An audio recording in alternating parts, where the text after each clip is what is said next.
नमस्कार, आप सभी प्रशिक्षुओं का Sai college of teachers training उनामा के इस ऑनलाइन क्लास में स्वागत है। आज के क्लास में हम बात करेंगे डीएलएड प्रथम वर्ष के पेपर कोड F11 के यूनिट 5 की हम बात करने वाले हैं। यूनिट 5 में हम सभी को एक बहुत ही महत्वपूर्ण टॉपिक पढ़ना है और वो है पोर्टफोलियो। आज हम चर्चा करेंगे पोर्टफोलियो के बारे में। पोर्टफोलियो होता क्या है, इसकी ज़रूरत क्या है, एजुकेशन में इसका क्या योगदान है, इसके बारे में हम बात करेंगे। क्योंकि जब हम पोर्टफोलियो की बात करते हैं तो पोर्टफोलियो में बहुत सारी चीज़ें आ जाती है। हम सब पर भी थोड़ा बहुत ध्यान देंगे, लेकिन मेरा विशेष ध्यान रहेगा एजुकेशन के पॉइंट ऑफ व्यू से, शिक्षा के पॉइंट ऑफ व्यू से, आपके डीएलएड के पाठ्यक्रम के पॉइंट ऑफ व्यू से पोर्टफोलियो की क्या आवश्यकता है और इसे किसे कहते हैं। सबसे पहले हम एक जो कॉमन इसका एग्जाम्पल है, कॉमन फार्मूला है, जिसे आप बोल सकते हैं डिफिनीसन जो है पोर्टफोलियो का, उसके बारे में बात करते हैं। सिंपल इसका डिफिनीसन है a large thin flat cash or loose sheets of paper such as drawing और मैप्स, यानी कि चित्र, मानचित्र जैसी वस्तुओं को रखने के लिए कागज से बना बड़ा पतला सपाट रूप वाला एक थैला, यानी कि कागज से बना एक ऐसा थैला जिसमें हम कोई भी ड्राइंग, कोई भी मैप्स या फिर कोई भी सामग्री उसमें हम रख सकते हैं, जो कि क्या होता है, पतला लंबा एक थैला के जैसा होता है। तो ये पोर्टफोलियो का एक कह सकते हैं कि एक सिंपल सा डिफिनेशन है जो नॉर्मल यूज किया जाता है। यदि इसका हम एक एग्जाम्पल ले अगर उदाहरण की बात करें तो our drawing is inside the portfolio is holding in his arms, यानी हमारे ड्राइंग क्या है, पोर्टफोलियो के अंदर है, जो उसने अपनी बाहों में पकड़े हुए है। जो हमारा ड्राइंग है, जो हमारा चित्र है, वो क्या है, पोर्टफोलियो के अंदर है। क्योंकि पोर्टफोलियो शब्द का जो है ज़्यादा प्रयोग और ज़्यादा इस्तेमाल फाइन आर्ट में किया जाता है, कला में किया जाता है। जो भी कला सामग्रियाँ होती है उसको रखने के लिए हम लोग पोर्टफोलियो शब्द का प्रयोग करते थे और पोर्टफोलियो बनाते भी थे। पोर्टफोलियो में बेसिकली होता क्या है, हम उन सब चीज़ों को रखते हैं, जैसे कि जो भी मेरी ड्राइंग है, जो भी पेंटिंग है, जो भी हमने कलाकृतियों का निर्माण किया, उन सब को रखने के लिए पोर्टफोलियो शब्द बना और पोर्टफोलियो चीज़ें बनाई जाती थी। उसी तरह एजुकेशन में, शिक्षा के क्षेत्र में भी जो भी स्टूडेंट के डॉक्यूमेंट होते हैं, जो डिटेल होते हैं, उन्हें रखने का कार्य जो है जिसमें किया जाता है उसे कहा जाता है पोर्टफोलियो। पोर्टफोलियो के कुछ साइनोनिम्स भी हैं, जिससे कुछ साइनोनिम्स की हम बात करें तो वो है ब्रीफ केस, केस मतलब होता है पेटी या संदूक, भलीज, भलीज का मतलब होता है हैंडबैग एंड अटैची, ये अटैची है। तो ये कुछ इसके साइनोनिम्स हैं हमारे पोर्टफोलियो के। तो पोर्टफोलियो में हम देखते हैं, आज हम जानेंगे पोर्टफोलियो जो है आप कैसे बना सकते हैं, आप अपना पोर्टफोलियो कैसे तैयार करेंगे, किस ढंग का होना चाहिए, इसके बारे में हम जानेंगे और इसका उद्देश्य क्या है। क्योंकि सतत एवं व्यापक मूल्यांकन यानी कि कंटिन्यूअस एंड कॉम्प्रिहेंसिव एवोल्यूशन का सबसे महत्वपूर्ण अभिलेख यानी कि रिकॉर्ड चाइल्ड पोर्टफोलियो होता है।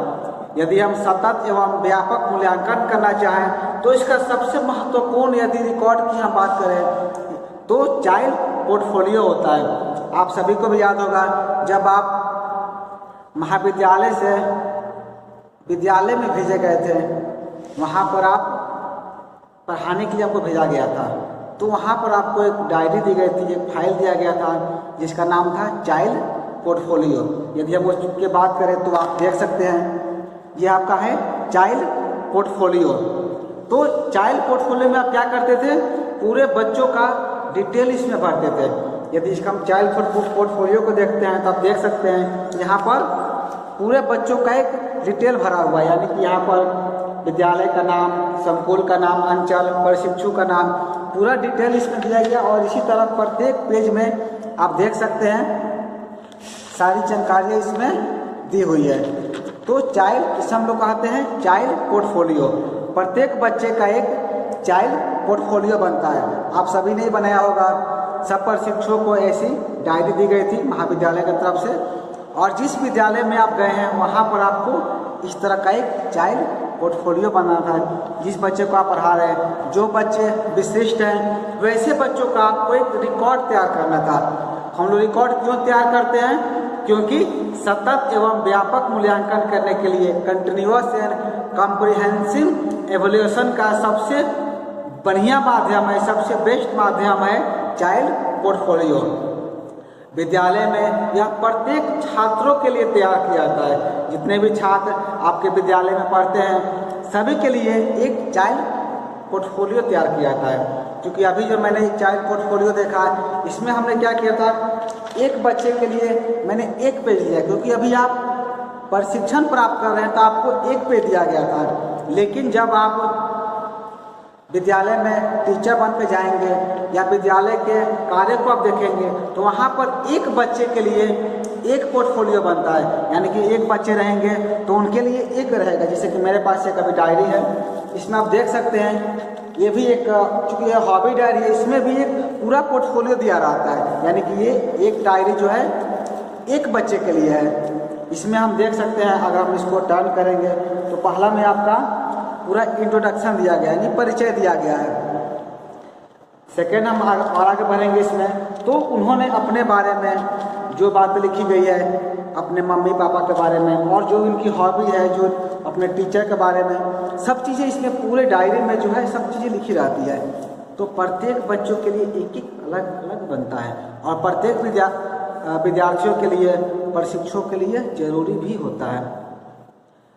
इसलिए जरूरी होता है क्योंकि पोर्टफोलियो के माध्यम से छात्रों के शारीरिक, मानसिक और भावनात्मक तीनों ही प्रकार के विकास को हम समझ सकते हैं। जैसे कि यदि हम एक और पोर्टफोलियो की बात करें तो ये भी एक बीएड के ही एक प्रशिक्षु की तरह बनाया गया है। इसमें आप देख सकते हैं उन्होंने सबसे पहले महाविद्यालय का अंकन किया है, और इसके साथ ही मेरा परिचय, यानी कि अपने बारे में उन्होंने दिखाया है।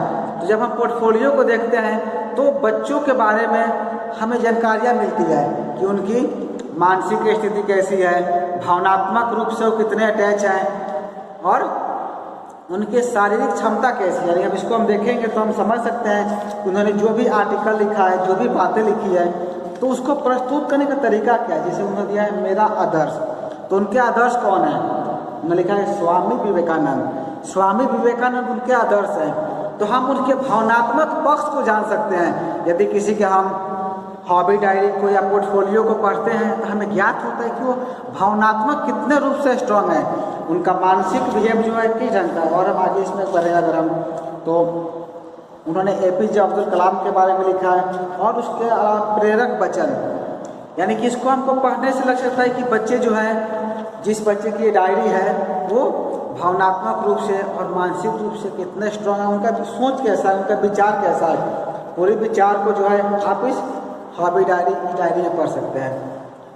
हम जिस भी बच्चे का पोर्टफोलियो या डायरी पढ़ते हैं तो उसके बारे में हम सब चीज़ ज्ञात कर लेते हैं, क्योंकि पोर्टफोलियो में बच्चे के बारे में जो है सामान्य जानकारियाँ दर्ज होती है। जो भी बेसिक जानकारियाँ हैं, जो भी सामान्य जानकारियाँ हैं, वो सभी एक पोर्टफोलियो में ऐड रहती है, तथा उसके संज्ञानात्मक और सहसंज्ञानात्मक विकास का भी उसमें उल्लेख होता है। बच्चे जो भी काम कर रहे हैं, जो भी वो करना चाहते हैं, उन सब के बारे में भी उस पोर्टफोलियो में उल्लेख किया जाता है, दर्ज किया रहता है। अभी तो हमने कुछ सिंपल पोर्टफोलियो को देखा, आप कुछ हम हाइयर लेवल का देखते हैं। जैसे कि मेरे सामने एक और पोर्टफोलियो है जो कि कला एवं शिल्प महाविद्यालय पटना के प्रागैतिहासिक काल की चित्रकला, इसके बारे में इसमें दिया गया है। यानी कि इसको हाइयर लेवल का बोलते हैं, एक रिसर्च किया गया है जो प्रागैतिहासिक काल में जिस चित्रकला बनाई गई, जैसी चित्रकला बनाई गई थी, उसके बारे में हमको इस पोर्टफोलियो में प्राप्त होता है। जैसे कि हम टर्न करते हैं तो हमें इंडेक्स मिलता है। इंडेक्स में आप देख पा रहे होंगे प्रागैतिहासिक काल की चित्रकला, पूर्व पाषाण काल, मध्य पाषाण काल, उत्तर पाषाण काल, सभी के बारे में इसमें जिक्र किया गया। जैसे हम एक एक चीज़ टर्न करते जाएंगे तो हमको सब चीज़ें यहाँ से मिलनी शुरू हो जाएगी। यानी कि इस पोर्टफोलियो में बच्चों के बारे में एक विषय दिया जाता है, उस विषय पर इन्होंने पूरा एक पोर्टफोलियो का निर्माण किया है। चूँकि ये कला का है, आर्ट का है, तो इसमें कहीं कहीं हमको चित्र एवं पेंटिंगें भी दिखाई देती है। जैसे कि उन्होंने ताम्रयुग की पूजनीय मानव आकृतियाँ भारत कला भवन काशी से उन्होंने इसका अंकन किया है। तो जब भी हम पोर्टफोलियो बनाएंगे तो अपनी कलात्मकता के अनुसार हम आर्टिकल भी लिखेंगे और साथ ही साथ हम इमेज भी दर्शाएंगे। क्योंकि ये उन्होंने लिया है प्रागैतिहासिक काल की चित्रकला, तो उस चित्रकला से संबंधित सब चीज़ें हमको इस पोर्टफोलियो में दिखाई देती है। और जहाँ भी जरूरत पड़ा वहाँ पर वैसी आकृतियाँ भी उनके द्वारा बनाई गई है। तो ये कुछ तथा प्रोफेशनल पोर्टफोलियो जिसमें हम विषय को लेकर के सब चीज़ें निरूपित करते हैं। आप इसमें देख सकते हैं सब चीज़ों को इसमें दिखाई गई है और इमेज के द्वारा भी उसे क्लियर किया गया है, यानी स्पष्ट किया गया है। तो जब भी आप भी पोर्टफोलियो का निर्माण करें तो पोर्टफोलियो क्या होता है, आपके व्यक्तित्व को दर्शाता है कि आपकी सोच कैसी है, आप कितना क्रिएटिव सोच पाते हैं, आप कितने कलात्मक हैं। हर चीज़ को पोर्टफोलियो के द्वारा निरूपित किया जाता है और बहुत अच्छे से इसे प्रस्तुत भी किया जाता है। एक और पोर्टफोलियो है जो स्वयं मेरे द्वारा बनाया गया था, और ये पोर्टफोलियो जब हम पीजी कर रहे थे काशी विद्यापीठ से, तो हमने वहाँ इसको बनाया था। उसमें क्या था कि हमने, चूँकि ये डिजिटल फॉर्मेट में है, मेरा विषय अप्लाइड आर्ट रहा है, व्यावसायिक कला, तो उसके लिए मैंने एक कंप्यूटराइज पोर्टफोलियो बनाया था। जैसे ही हम डन करते हैं तो सबसे पहले एक आभार दिया जाता है। आभार यानी कि जब आप पोर्टफोलियो बनाएंगे तो आपको विभिन्न लोगों से सहयोग मिलेगा। आपके शिक्षक होंगे, आपके दोस्त होंगे, तो आपको जिन जिन लोगों के द्वारा इस पोर्टफोलियो को बनाने में मदद मिली, उन सबका इसमें हम आभार व्यक्त करते हैं। ये पहला आपका पेज होना चाहिए। जब भी हम पोर्टफोलियो का निर्माण करेंगे तो कवर पेज के साथ ही साथ जैसे पेज हम टर्न करेंगे तो मेरे पहले में होना चाहिए आभार। हम आभार व्यक्त करेंगे उन लोगों के प्रति जिन्होंने पोर्टफोलियो को बनाने में हमारी मदद की थी। इसके बाद एक आता है उपसंहार। उपसंहार में आप कोई भी कोटेशन, कोई भी मोटिवेशनल बातें आप उसमें लिख सकते हैं। इसके बाद हम और इसको टर्न करें अगर, तो यहाँ से मेरा टॉपिक शुरू होता है, यानी कि हम जो है किस विषय पर काम कर रहे हैं। मेरा पोर्टफोलियो बनाने का उद्देश्य क्या था, क्योंकि मैंने आपको बताया कि मेरा विषय व्यावसायिक कला रहा है, अप्लाइड आर्ट रहा है, तो मैंने व्यावसायिक कला का ही पोर्टफोलियो बनाया था, जिसमें मैंने envelope, visiting card, poster, banner क्या होता है इसके बारे में लिखा था। जैसे कि मैंने आप यहाँ देख सकते हैं इन्वेलप एंड विजिटिंग कार्ड के बारे में लिखा हुआ है। इसके बाद आपको ये होता कैसे है, इन्वेलप कैसे बनाते हैं, लेटर पैड कैसा होना चाहिए, इन्वेलप का डिजाइन क्या होना चाहिए, इसके बारे में यहाँ पर दिख रहा है। हम पर और नेक्स्ट करते हैं तो आता है प्रेस विज्ञापन। जो भी हम न्यूज़पेपर पढ़ते हैं तो न्यूज़पेपर में जो विज्ञापन हमें दिखाई देते हैं उसके बारे में वो क्या होता है और उससे हम कैसे बना सकते हैं। जैसे मैंने यहाँ पर बनाया भी था, ये एक आपका न्यूज़पेपर विज्ञापन, न्यूज़पेपर ऐड है, क्योंकि मेरा डिपार्टमेंट ही एडवर्टाइजमेंट का रहा है, विज्ञापन का रहा है, तो मेरा पोर्टफोलियो भी विज्ञापन से ही संबंधित है। ये आपका न्यूज़पेपर का विज्ञापन हो गया। उसी तरह होर्डिंग है, जो होर्डिंग आप सड़कों पर देखते हैं वो होर्डिंग यहाँ पर है। तो इस तरह से हम भी एक बहुत ही बेहतर पोर्टफोलियो का निर्माण कर सकते हैं। पोर्टफोलियो बनाने के लिए आप सबसे पहले आपको विषय का चयन करना है। जिस विषय से आप हैं, जिस विषय से आप कर रहे हैं, उसी से संबंधित आप पोर्टफोलियो बनाएंगे।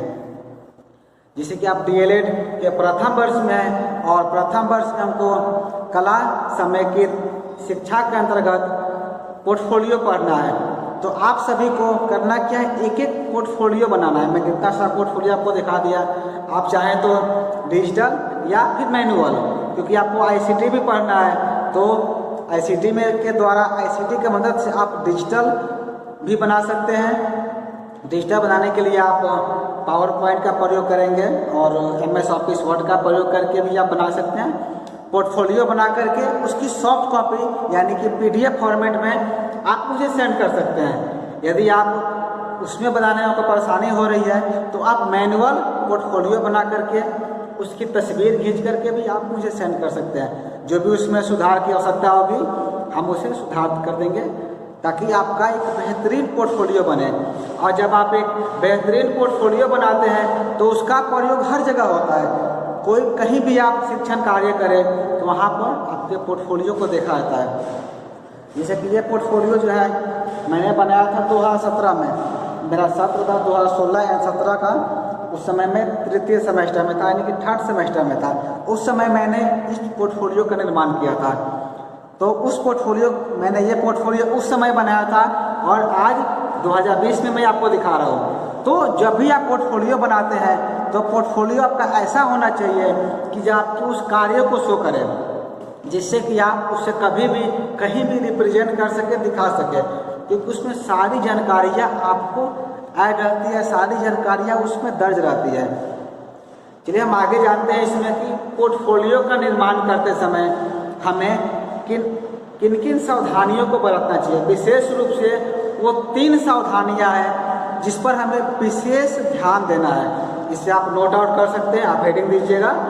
पोर्टफोलियो का निर्माण करते समय सामान्य रूप से 3 चीज़ों पर विशेष ध्यान दिया जाता है, जिसमें से पहला आपका ये है छात्रों और उसके परिवार के बारे में सामान्य जानकारी, उसके स्वास्थ्य संबंधी टिप्पणियाँ। जैसे कि आप लोग मैंने बताया था आप लोग DLED कर रहे हैं तो आप लोग को बच्चों के बीच रहना है, तो आपका पोर्टफोलियो कैसा बनेगा, बच्चों से संबंधित ही बनेगा। जैसा कि मैंने आपको दिखाया था चाइल्ड पोर्टफोलियो, जो कि आप सभी ने किया भी होगा, आपको अनुभव भी होगा। इस अनुभव में आपने क्या क्या भरा था, माता पिता अभिभावक का नाम, उनकी आर्थिक स्थिति, उनका बौद्धिक स्तर, उनका पता। तो ये सब चीज़ें आपको भरनी है, क्योंकि आपका जो पाठ्यक्रम है हर के पाठ्यक्रम के अनुसार अलग अलग पोर्टफोलियो का निर्माण होता है। तो आप जो बनाएंगे तो आपका जो पोर्टफोलियो बनेगा, आप ये बनाकर तो इसमें आप बहुत कुछ सीख लिए होंगे। जो आपने इस पोर्टफोलियो का निर्माण किया आपको बहुत सारी जानकारियाँ प्राप्त हो चुकी होगी। फिर से बनाएंगे आप तो आपकी और भी जानकारियाँ जो है क्लियर हो जाएगी, आप बेहतर से इसे समझ सकते हैं। तो हमें करना क्या है, पहले में हमको जो पोर्टफोलियो बनाएंगे तो हमें छात्र और उसके परिवार के बारे में जो सिंपल जानकारी है, सामान्य जानकारी है, और उसका स्वास्थ्य कैसा रहता है, उसकी हेल्थ कैसी है, उसके बारे में हम उसमें लिखेंगे, प्रत्येक बच्चों के बारे में। और दूसरा आपका होगा, दूसरे कॉलम में आपको लिखना है संज्ञानात्मक और असंज्ञानात्मक प्रगति का ब्यौरा, साथ ही साथ शिक्षकों के सुझाव और टिप्पणियाँ। आप जब पोर्टफोलियो बनाते हैं तो पोर्टफोलियो के लास्ट में कॉलम आप बनाएंगे जिसमें टीचर के सुझाव और टिप्पणियाँ रहेगा, यानी कि जो आप पोर्टफोलियो निर्माण किए हैं वो बन कैसा है, उसमें और सुझाव की क्या आवश्यकता है। जैसे मैंने कहा भी था आपको कि आप जो पोर्टफोलियो बनाएंगे तो आपको मुझे भेजना है PDF के फॉर्मेट में, तो जो भी उसमें सुझाव और जो भी टिप्पणी की आवश्यकता होगी आपको हम प्रदान कर देंगे। या जब भी महाविद्यालय आप आएंगे तो आप उसे हार्ड कॉपी के रूप में लेते भी आएंगे। तो वहाँ पर आपको एक कॉलम रखना है जिसमें कोई भी सुझाव और टिप्पणी की आवश्यकता हो, कुछ भी अपने सजेशन की आवश्यकता हो तो उसे दिया जा सके। और तीसरा और सबसे महत्वपूर्ण आपका है छात्रों के द्वारा बनाई और जुटाई गई सामग्री, उनके द्वारा निर्मित कलाकृतियाँ, पूछे गए सवाल, किए गए उल्लेखनीय कार्य इत्यादि। आप अपने पोर्टफोलियो में बच्चों के द्वारा पूछे गए सवाल को भी ऐड कर सकते हैं। यदि आप क्लास से पढ़ा रहे हैं तो पढ़ाने के दरमियान बच्चे आपसे कौन कौन सवाल किए, आपने उनका कैसा उत्तर दिया। यदि आपने कला एक्टिविटी कराई तो एक्टिविटी कुछ फोटोग्राफ होंगे, कुछ पेंटिंगें होगी, उन सब चीज़ों को भी आप अपने पोर्टफोलियो में ऐड कर सकते हैं, पोर्टफोलियो में चिपका सकते हैं। जैसा कि मैंने इस पोर्टफोलियो में आप दिखा सकते हैं इन्होंने क्या किया है, बहुत जगह कुछ चीज़ों को, जैसे कि यहाँ पर उन्होंने तस्वीर को चिपकाया है। और भी हम इसमें आगे देखें तो यहाँ पर भी आपको तस्वीर मिल सकता है।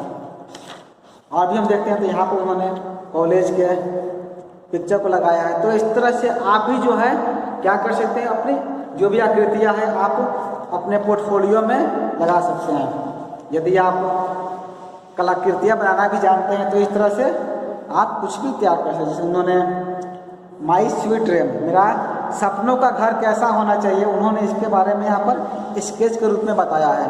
तो आप भी थोड़ा बहुत स्केच सीख भी लिए होंगे, तो आपको भी पोर्टफोलियो में चीज़ों को ऐड करनी है। जो कलाकृतियाँ जो है, जैसे इन्होंने कलाकृति बनाया है वैसे आप भी कलाकृति बना सकते हैं। फाइनली ये ध्यान रखना है कि आपका पोर्टफोलियो कितना बेहतर हो रहा है। जितना आपका पोर्टफोलियो बेहतर होगा उतना ही आपके लिए बेहतर होगा कि कोई भी आपके पोर्टफोलियो को देखे तो उसे पूरा पढ़े, इतना आपको रोचक उसे बनाना है। तो इस वीडियो में हम जान रहे थे पोर्टफोलियो के बारे में, पोर्टफोलियो कैसे बनाएं, और इसी के अगले वीडियो यानी कि पार्ट 2 में हम जानेंगे पोर्टफोलियो की आवश्यकता और भूमिका। पोर्टफोलियो की क्या आवश्यकता है और उसकी क्या भूमिका है, इसके लिए इसी का अगले भाग यानी कि पार्ट 2 में हम जानेंगे। इस वीडियो में इतना ही। धन्यवाद।